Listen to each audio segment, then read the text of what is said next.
He left me because I couldn't have kids, but I raised his secret son alone. Those were the words I never thought I'd say. But life has a twisted way of handing you the story you were never prepared to live. Not a revenge story, not even a tragedy. Just the quiet, slow unfolding of strength you never knew you had. 6 years ago, I married the man I thought I'd grow old with. Michael was everything my heart had ever longed for. Driven, articulate, handsome in a way that made people stop mid-conversation. And he loved me. Or at least I believed he did. We moved into a sweet little house just outside of Boston. White siding, blue shutters, a wraparound porch. The kind of home where you picture muddy rain boots by the door, and the sound of laughter echoing from upstairs bedrooms. We even painted one of the rooms yellow, soft and sunny. The nursery. For the baby that never came. 4 years, that's how long we tried. 4 years of appointments, injections, ovulation tracking, IVF cycles, tears and sterile clinic bathrooms. I still remember clutching the edges of the exam table, the paper crinkling under me, trying to pretend I didn't hear the nurse sigh when the test was negative again.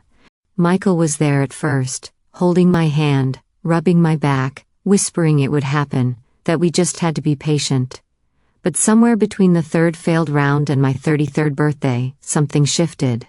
He started staying late at work, stopped asking how the appointments went, kissed me with a kind of distracted politeness like I was a coworker instead of his wife. And then came the morning that broke me. It was February. Cold enough that the windows had frosted from the inside.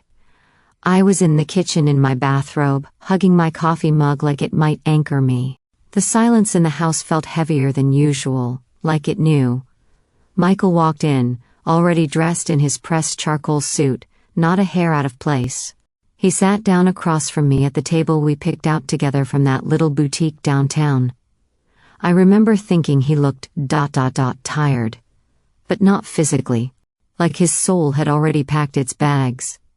"I want to be a father, Abby," he said quietly, his eyes not quite meeting mine.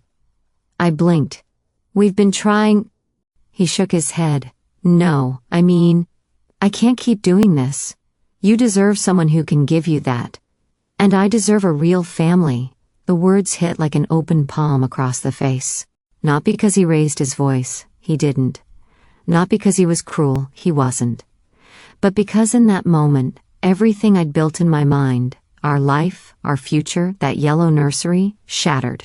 "You already have a family," I whispered. "You have me." He stood, eyes glossy but dry. His suitcase was already by the door. No dramatic fights, no screaming. Just the finality of footsteps across the hardwood and the click of the front door closing behind him. I sat there for hours. The coffee went cold. My heart didn't just break. It folded in on itself, like something collapsing under its own weight. Later that day, Jess came over. My best friend since high school, brash, sarcastic, with hair the color of copper fire and a mouth that didn't know how to lie. When I told her what he said, she didn't gasp, didn't cry. She just muttered, "What a coward," and poured me wine at 10 in the morning. That night, I slept in the nursery, curled up on the floor with one of the little stuffed animals I'd bought during our first IVF cycle. A gray elephant with floppy ears. I don't remember crying. Just silence, the kind that wraps around you and whispers, "You're alone now." But what I didn't know, what I couldn't know, was that the child Michael so desperately wanted had already been born. To another woman. And that fate, or maybe something greater, would soon place that little boy directly into my arms, and I would love him in ways Michael never could. The quiet was the worst part, not the loneliness, not even the heartbreak, just the stillness, the eerie, heavy silence of a house that used to breathe with life, and now just waited for someone to come back, even though I knew no one would. It had been 2 months since Michael left, 62 mornings of waking up to a bed too big and a kitchen too quiet. I'd taken a leave from work after I broke down crying in front of my second graders during reading hour. The school called it compassionate leave, I called it survival. I barely left the house, the mail piled up, My hair lived in the same bun, the nursery door stayed closed, until Jess barged in. "Jesus, Abby, are you trying to haunt yourself?" she said as she let herself into the house, juggling a bottle of wine and a grease-stained pizza box. She dropped everything on the counter, took one look at me in my coffee-stained sweatshirt, and sighed dramatically. "Okay. First things first. We're exorcising this ghost. Starting with this kitchen." I didn't argue. I hadn't argued in weeks. I just let her talk, her voice cutting through the fog in my brain like a flashlight in thick smoke. She opened the fridge, wrinkled her nose at the expired yogurt, and tossed it with flair. "He doesn't live here anymore, babe. You do. So we're reclaiming this space. No more tiptoeing around like he's gonna walk in and scold you for leaving dishes in the sink." I tried to smile, but it didn't quite reach. Later that evening, after Jess had left, I wandered out to the garage. His things were still there, tucked into neat boxes stacked by the shelves, labeled in his handwriting. Office, ski gear, books, Misk. I opened Misk, without knowing why. Maybe I was hoping to find a photo, proof that we'd been happy once. Maybe I wanted one last gut punch before I could start moving on. Instead, I found something else. Folders, paperwork, old receipts, a few notebooks, and at the bottom, a manila envelope with the corner torn and a Massachusetts state seal. I pulled it out, hands already trembling before I'd even read a word. Certificate of birth. Mother, Lauren Rivers. I read it twice, 3 times, then once more just to be sure I hadn't made a mistake. Michael Williams. My Michael. My husband. Jacob had been born 7 months ago, while we were still married, while I was still injecting hormones into my stomach and crying over negative pregnancy tests in bathroom stalls, while Michael was coming home late and blaming depositions and deadlines. The room swayed. I sat down hard on the cold concrete floor, the certificate trembling in my hands. Lauren Rivers. The name didn't ring a bell. Maybe a coworker, someone from his firm? I had so many questions I couldn't breathe. And the worst part, the part that made my chest ache with something beyond betrayal, was this. He didn't leave me because I couldn't give him a family. He left me because he already had one. Grief has a strange way of stretching time. Some days felt like I was moving through molasses. Others passed in a blink, just darkness, coffee, silence, and night again. But once I found that birth certificate, something shifted. The stillness broke. I couldn't just sit anymore. I had questions. I needed answers. So I did what any desperate woman in 2025 does when she wants the truth. I went on Facebook. I searched for Lauren Rivers. There were dozens, maybe more, but eventually I found her. Pretty, soft features, long dark hair, a smile that looked practiced. Her page hadn't been active in months. There was a memorial post pinned to the top of her profile. In loving memory of Lauren Nicole Rivers, a beautiful soul taken too soon, March 22nd, Boston Memorial Hospital. You are missed every day. She had died, just a week after Jacob's birth.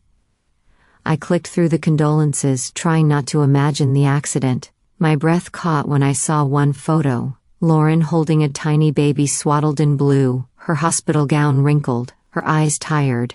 Someone had tagged it #BabyJacob. So he was real. All of it was real. And Michael had never said a word. I didn't know if I wanted to scream or throw up. The next day, Jess showed up like the FBI. I called a guy, she said, tossing her phone on the table. I blinked. What guy? My cousin's ex-boyfriend. Family law attorney. Kind of a jerk, but he owes me. I told him about the situation. Hypothetically, of course. She leaned in. And Abby, you're not gonna believe this. Turns out, after Lauren's death, Jacob had gone into the foster system. There'd been no listed next of kin. No one stepped forward to claim him, not even Michael. And because Michael had been legally married at the time of Jacob's birth, to me, I might still have some kind of standing, temporary guardianship, maybe even full custody down the line. It didn't feel real. I wasn't even sure I wanted that. "Abby, you don't have to do this," Jess said gently, reading my silence. "You didn't sign up for this, you didn't cheat, you didn't lie, you don't owe anyone anything." She was right. But I couldn't stop thinking about that baby, born into chaos, left behind, just like me. 2 weeks later, I stood in the waiting room of a state facility in Worcester, heart pounding as a social worker walked down the hall with a small boy gripping her hand. He was tiny, pale. His dark curls hung in his eyes, and his little shoes squeaked as he walked. He looked up at me, wide-eyed and wary. And then it hit me like a punch to the chest. He had Michael's eyes. Not just the color, that deep, stormy gray, but the sadness too. Later, after paperwork and polite warnings and the handing over of a small, battered backpack, I strapped him into the car seat someone had loaned me and drove home in silence. He sat in the back watching trees go by, saying nothing. I couldn't stop glancing at him in the mirror. My heart ached, confused by the war inside it. He wasn't mine. But he had no one else, and somehow, even with all that had happened, I couldn't let him go. The first night was the hardest. Jacob clung to his little gray stuffed mouse like it was the last piece of solid ground on a sinking ship. He didn't speak, didn't smile, didn't look me in the eye. When I offered him macaroni, he just nodded once. When I gave him chicken nuggets, he ate every bite without a word. But when it was time for bed, he froze in the hallway. "No light off," he whispered. His voice was thin, scared. I kept the hallway light on all night. I gave him the guest room. It had soft bedding, stars on the ceiling, and a little shelf of children's books I'd once bought in hope. The kind of room I thought I'd be tucking my own baby into by now. Jacob stood in the doorway, holding his mouse, not moving. I sat on the carpet and said, "It's okay, sweetie. I'll stay right here." He didn't answer, but he stepped in. He crawled into the bed but didn't lie down. He just sat there, knees to his chest, mouse in hand. An hour passed. He didn't sleep. Neither did I. Finally he whispered, "Are you gonna leave too?" I felt something break open in me. "No," I said, my voice cracking. "No, baby. I'm not going anywhere." I stayed on the floor until sunrise. The days were slow, awkward. I didn't know how to be a mom, especially not to a child who barely knew me and had already been abandoned more times than most adults. I got him into a local daycare. The first day, he refused to let go of my hand. The second, he cried when I left. The third, he waved, just once, and my heart almost exploded. I found a child psychologist who specialized in trauma. We met her in a bright office filled with fidget toys and soft rugs. She said Jacob might need time, maybe a lot of it. He may not talk about the past, she warned. But he feels it, all of it. His world's been chaos. So I tried to be the opposite. Predictable, soft, safe. He only ate macaroni and chicken nuggets. So I stocked up. He was terrified of water, so I bathed him with a washcloth until he let me run a little water in the tub. He couldn't sleep without the hallway light on, so I left it on, every single night. Weeks passed. One afternoon I came home from work early and found him sitting at the kitchen table with crayons and a half-finished drawing. There were 2 stick figures. One had curly black hair and big gray eyes. The other had long red hair and a bright pink dress. They were holding hands. He looked up, shy. "This is us," he said quietly. "Us." He didn't say my name. But that night, as I tucked him in, his mouse tucked under his chin, his tiny hands relaxed for once, he reached out and brushed my hand. "Mama Abby," he murmured, and that was it. I walked out of his room, leaned against the door and let myself cry, not from grief this time, but from the quiet, terrifying bloom of love. The knock on the door came just after dinner, when Jacob was building a tower of Legos on the living room rug, and I was rinsing dishes in the sink. I dried my hands on a towel, expecting a package delivery, or maybe Jess with surprise dessert. But when I opened the door, the world tilted. Michael. He looked almost exactly the same crisp shirt, same carefully trimmed hair, same tired, guarded eyes. But something about him felt smaller, like the wind had been knocked out of him months ago and he still hadn't found it again. "Hi, Abby," he said. I didn't move. "Can I come in?" I should have slammed the door. Instead, I stepped aside. Jacob didn't look up, but the moment Michael stepped into the living room, his little hands froze on the blocks. He turned his head, slowly, and stared. Michael stared back. Not with wonder, not even guilt, just detachment, like he was observing something abstract, a photograph in a gallery. Jacob clutched his mouse and quietly walked to his room. I followed Michael to the kitchen. "How did you find us?" I asked. He avoided my eyes. Someone from Lauren's family reached out, said he was in the system. I knew you might." He trailed off, then tried to collect himself. "I came to see how things were going." "Going?" I repeated, stunned. "You think this is a project?" He didn't answer. I crossed my arms. "He's your son." Michael exhaled, long and weary. "It wasn't supposed to be serious with Lauren. She kept the baby. I didn't know how to handle it." I stared at him in disbelief. "So you just disappeared, from both of us?" I panicked. He shook his head. "It was complicated. I was already drowning in guilt, and I didn't know how to explain it to you, to anyone." I swallowed the lump rising in my throat. "You could have tried. You could have shown up. You could have chosen your son." He looked around, at the soft toys on the couch, the kiddie plate on the counter, the little sneakers by the door. "I'm not cut out for this," he said finally. "I can send money, help out that way." I almost laughed. Almost. "He's not your mistake, Michael," I said, voice low and shaking. "He's your son, but he's not your burden anymore."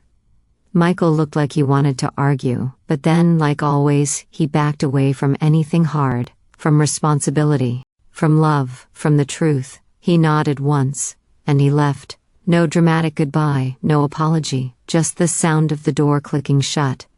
I didn't cry. I went to Jacob's room, where he was curled on his bed, mouse tucked beneath his chin.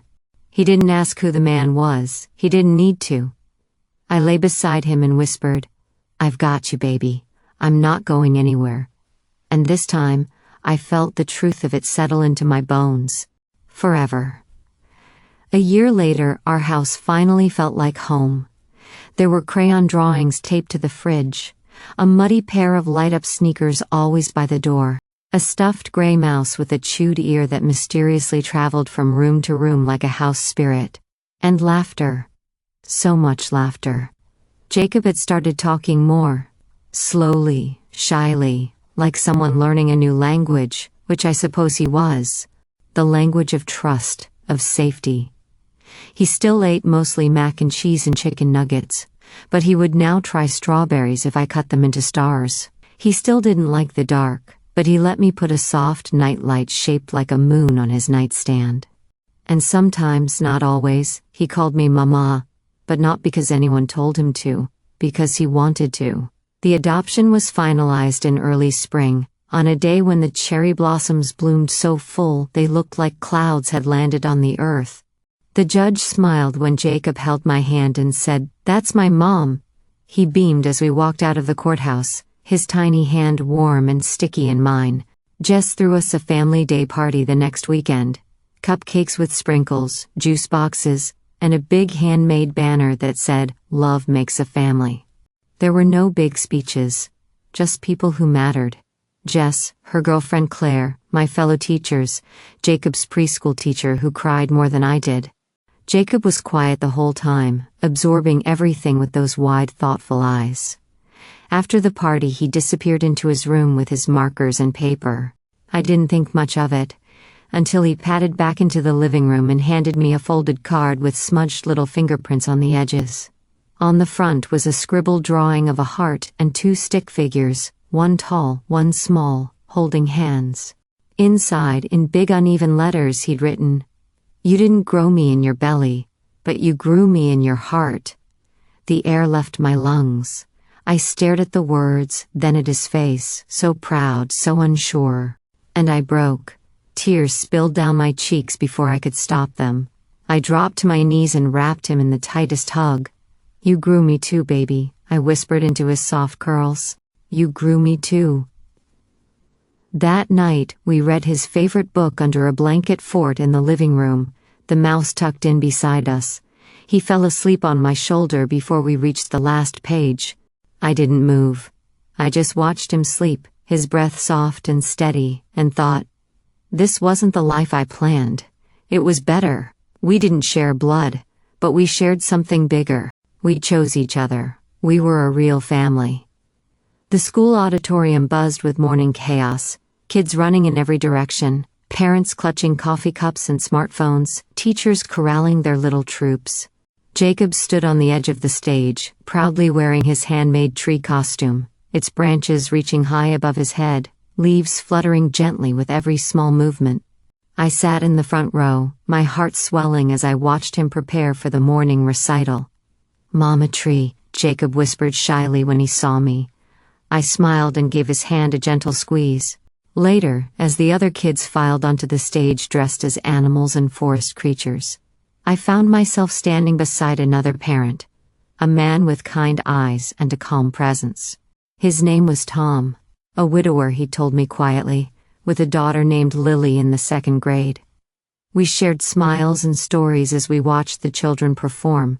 We're the weird ones, Tom said with a soft laugh, the parents who didn't get kids the usual way. I looked at him and then at my son, whose little feet danced awkwardly across the stage in time with the song. But maybe, I said, the heart knows best. Tom's eyes crinkled with warmth, and I felt a quiet hope stir inside me, like a seed pushed through the soil after a long winter. After the recital, Jacob ran into my arms, his tree costume a little crumpled but his smile shining brighter than any spotlight. He wasn't born of me, but we were meant to find each other. I am not barren, I am not broken. I am full of love. And in that moment, beneath the gentle applause and the soft glow of the morning sun, I knew we were exactly where we were supposed to be.